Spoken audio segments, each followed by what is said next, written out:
আসসালামু আলাইকুম ও রহমতুল্লাহি ওবারাকাতুহু। সম্মানিত শিক্ষার্থী বন্ধুরা, আজকে আমরা ধারাবাহিক ক্লাস করতে করতে প্রায় শেষের দিকে চলে আসছি। আপনারা অবশ্যই ধৈর্য সহকারে ক্লাস দেখবেন বলে আমি আশা ব্যক্ত করছি। আর এগুলো ছোট ছোট করে ক্লাস করার মূল কাহিনী হচ্ছে আমাদের ছোট বন্ধুরা যেন ভালো করে ক্লাসগুলো ধীরে স্থির দেখতে পারে। তো আমরা প্রথমত দেখবো যে এখানে আমরা দেখতে পাচ্ছি মেকিং রাবার কোয়েশ্চেন। আজকে প্রায় রোলস নাম্বার 13 যা আমরা আলোচনা করছি, যে ধারাবাহিক ক্লাসগুলো পেজ নাম্বার হচ্ছে 21। আমরা আজকে আলোচনা করব একটি শব্দ দিয়ে, সেটি হচ্ছে হয়েজ। এই শব্দটি গুরুত্বপূর্ণ আমাদের শিক্ষার্থী বন্ধুদের জন্য, যারা বিশেষ করে 3 থেকে পঞ্চম শ্রেণী, এমনকি যারা ডিগ্রি দ্বিতীয় বর্ষ বা এইচএসসি অনার্স দ্বিতীয় বর্ষে যারা পড়ে, তাদের জন্য এই making double expression must be শিখতে হয়। তো সেক্ষেত্রে আমরা এখান থেকে দেখে নিচ্ছি যে প্রথমত যে হুইচ। হুইচের বাংলা অর্থ হচ্ছে কোনটি। কোনো বস্তু বা ইতর প্রাণী বা শিশু সম্পর্কে জানার জন্য বিশেষ করে আমাকে হুইচ দ্বারা প্রশ্ন করতে হয়। তারপরে আমরা একটা স্টোরি দেখতে পাচ্ছি, প্রথমত আমরা হুইচ বসাবো, তারপর একটি নাউন বসাবো, তারপর সাবজেক্টটি আমরা বসিয়ে দিব, এরপরে বসাবো মেইন ভার্ব। তারপর আমরা দেখবো যে এক্সটেনশন। তাহলে এই হচ্ছে আমাদের স্ট্রাকচার, যে আমরা কিভাবে একটা বাক্য গঠন করব বা মেকিং ডাবল এক্সপ্রেশন আমরা কিভাবে তৈরি করব, সেটা হচ্ছে এটা আমরা একটা স্ট্রাকচার দিলাম। এরপর আমরা একটা বাক্য দিচ্ছি, যেমন এখানে একটা বাক্য দিচ্ছি আপনাকে, আই রিড ইন ক্লাস 5, আমি পঞ্চম শ্রেণীতে পড়ি। আচ্ছা, এই বাক্যটা আমরা যখন প্রশ্ন করতে যাব, তাহলে প্রথমত কি বসাতে হচ্ছে, হুইচ। প্রথমত হুইচ বসালাম, এই যে।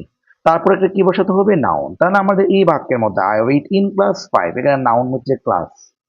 ঠিক আছে, তো আমরা কি করলাম, এই যে ক্লাসটি বসিয়ে দিলাম। তারপর এখানে ডু দিয়েছি। তো ডু কেন হবে সেটা আমি আপনাদেরকে আগেই বলে দিয়েছিলাম, আরেকবার বলছি। যেমন রিড, এখানে রিড এর ক্ষেত্রে তিনটি একই রকম। ঠিক আছে, আমরা দেখতে পাচ্ছি রিড রিড রিড, তার মানে এটা B1, এটা B2, এটা হচ্ছে B3, তিনটি একই রকম, এটা ব্যতিক্রম নিয়ম সেটা। আচ্ছা, এখন আমরা জানি কি সাবজেক্টের পর যদি B1 হয় সেক্ষেত্রে আপনাকে ডু করতে হয়, আর যদি B2 হয় আপনাকে ডিড বসাতে হয়, আর যদি পার্বের সাথে এস বা ইএস থাকে সেক্ষেত্রে আপনাকে ডাস বসাতে হয়। আমরা কি করব, এখানে যেহেতু উইথ আছে B1, আমরা চাইলে এখানে ডু বসাতে পারবো, আমরা চাইলে সেটাকে ডিড বসাতে পারবো। যেহেতু দুইটি সেম B1 B2, যেহেতু আমরা চিহ্নিত করতে পারতেছি না, আমরা যে কোনো একটা নিয়ম দিয়ে করলে হয়ে যাচ্ছে।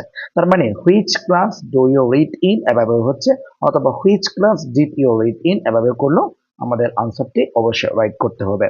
এরপরে আমরা পরবর্তী দেখে নেব যে এখানে সাবজেক্ট হিসাবে হুইচকে প্রথমে বসিয়ে প্রশ্ন করা যায়। আপনি চাইলে হুইচকে প্রথমে বসিয়ে আপনি কি করতে পারবেন, প্রশ্ন করতে পারবেন। যেমন এখানে বলছে যে hamlet drama is very interesting, একটা বাক্য দিয়েছে। আচ্ছা, এই বাক্যের মধ্যে আমরা দেখতে পাচ্ছি এটা সাবজেক্ট, যেটা এটাও সাবজেক্ট কিন্তু এক ধরনের নাউন। এরপর আমরা দেখতে পাচ্ছি ভার্ব, এটা হচ্ছে ইজ ভার্ব, এরপরে অ্যাডভার্ব দেখতে পাচ্ছি, ইন্টারেস্টিং অ্যাডজেক্টিভ দেখতে পাচ্ছি। আমরা জানি কি সাবজেক্টের পর লিঙ্কিং ভার্ব, তারপরে অ্যাডভার্ব, তারপরে এক্সিটিভ বসে। আচ্ছা, তো আমরা প্রথমত কি বসাবো, এখানে যেটা হুইচ আছে এই হুইচটা বসাই দেব। তারপরে একটা নাম দিয়েছি হুইচ ড্রামা, আগেরটার মতো। এরপরে হুইচের পরে কি হয়, নাউন হয়। আমরা সেই ক্ষেত্রে হুইচ ড্রামা একটা নাম দিলাম। তারপরে বাকি যা যা ছিল হুবহু বসিয়ে দিয়ে বাক্য শেষে আমরা প্রশ্নবোধক চিহ্ন বসিয়েছি। তাহলে বিষয়টি আমরা ক্লিয়ার হলাম। এরপরে 3 নম্বর আমরা একটি নিয়ম দেখব, সেটা হচ্ছে আলাদা। এই যেখানে বলেছে আলাদা বা তুলনামূলক আনন্দ। তারপরে বলছে পছন্দের বিষয় নির্ণয়ের ক্ষেত্রে হুইচ, তারপর অফ, তারপরে নাউন ওয়ার্ড অথবা ফ্রেজ ওয়ার্ড বসাতে হবে, অথবা ভার্ব বসিয়ে আমরা প্রশ্ন করতে পারি। তাহলে আমি এখানে একটি কি দিয়েছি, একটা বাক্য দিয়েছি, বাক্যটা দেখতে পারবেন, সেটা হচ্ছে of all the poets I like Jasimuddin most, অর্থাৎ সকল কবিদের কাছ থেকে আমি জসিমউদ্দিনকে সবচেয়ে বেশি পছন্দ করি। আচ্ছা, এই ক্ষেত্রে আমরা যেটা করতে পারি, প্রথমত হুইচ দিয়ে আছে, হুইচ অফ দ্য পয়েটস, কেন, মানে কোন কবি, হুইচ, তারপরে আমরা এখানে কি বললাম, হুইচ এর পর অফ, তারপরে নাউন। ঠিক আছে, তো হুইচ এর পর অফ দিলাম, তারপরে দ্য পয়েট মানে হচ্ছে এইটি, যে এইটি বসালাম, দ্য পয়েটটা বসালাম। তারপর এইখানে ডু বসালাম। এই ডুটা কেন বসালাম আমি অবশ্যই আপনাদেরকে এই আগে বুঝিয়েছি। এই যেখানে লেখা আছে কখন ডু হবে, কখন ডিড হবে, কখন ডাস হবে, সেটি উপরে দেয়া আছে। আচ্ছা, তো আমরা এখন কি করতে পারি, এখানে ডো আছে, ডো বসালাম, কারণ এখানে যেহেতু লাইক B1, এটা আমরা ডো বসাবো। আর এখানে যেটা আই আছে, এই আইটা হচ্ছে নিজের ক্ষেত্রে পাস্ট পার্সন হিসাবে ইউজ হয়ে আছে। যখন অন্যের কাছে প্রশ্ন করব কখনো আই হবে না, আপনাকে ইয়ে করতে হবে। কারণ আমরা জানি কি ইংরেজিতে অন্যকে সম্বোধন করার জন্য একটি মাত্র শব্দ আছে, সেটা হচ্ছে ইউ। তারপরে বাকিটা যা যা আছে আমরা হুবহু বসিয়ে দিলাম।